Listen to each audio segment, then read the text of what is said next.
నా కొడుకు పూర్తిగా మారిపోయాడు. వదిన పెళ్ళైన తర్వాత నుంచి, పెళ్ళం వచ్చిన దగ్గర నుంచి అసలు పూర్తిగా మారిపోయాడు.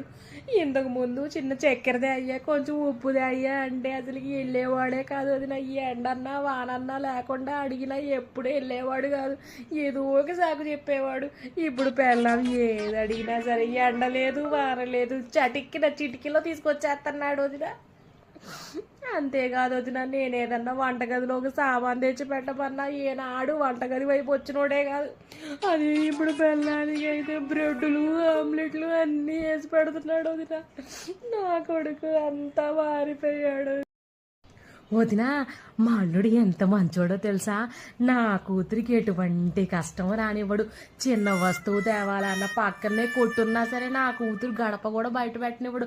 అన్నీ నా అల్లుడే తెస్తాడు. ఎండ లేదు వాన లేదు, ఎట్లా ఉన్నా సరే ఏ పరిస్థితుల్లో అయినా మా కూతురు అడగంగానే అట్లా చిటికెలో తెచ్చిపెట్టేస్తాడు. ఎలాంటి అల్లుడు దొరకడం నాకు ఎంత అదృష్టవంతుడు, నా కూతురు ఇంకెంత అదృష్టవంతురాలో.